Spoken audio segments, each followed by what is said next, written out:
Senior যুগ্ম মহাসচিব রুহুল কবির রিজভী বলেছেন, দেশে নির্বাচিত সরকার না থাকায় ফের ফেসিবাদ মাথাচাড়া দিয়ে উঠতে শুরু করেছে। ফেসিবাদী আওয়ামী লীগকে প্রতিহত করতে হলে এখন দেশে নির্বাচিত সরকার প্রয়োজন।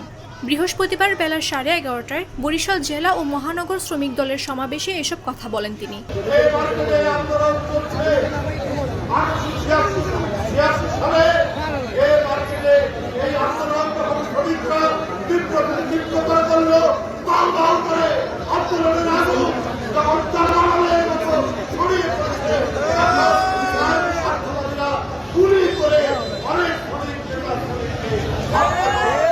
নগরীর সদর রোডের অশ্বিনী কুমার টাউন হলের সামনে শ্রমিকদের নিয়ে এ সমাবেশ হয়।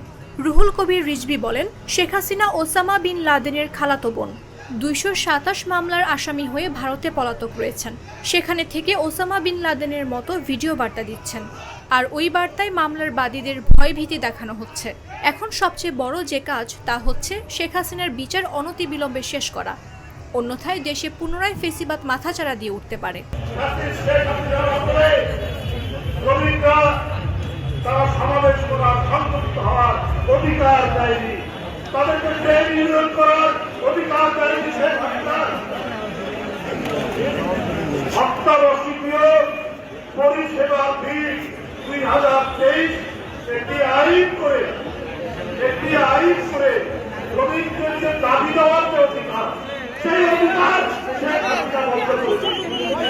তিনি আরও বলেন, কোনো খোড়া অজুহাত না দেখিয়ে অন্তর্বর্তীকালীন সরকারের উচিত অনতিবিলম্বে একটি গ্রহণযোগ্য নির্বাচন দিয়ে নির্বাচিত সরকারের হাতে দেশের ক্ষমতা হস্তান্তর করা।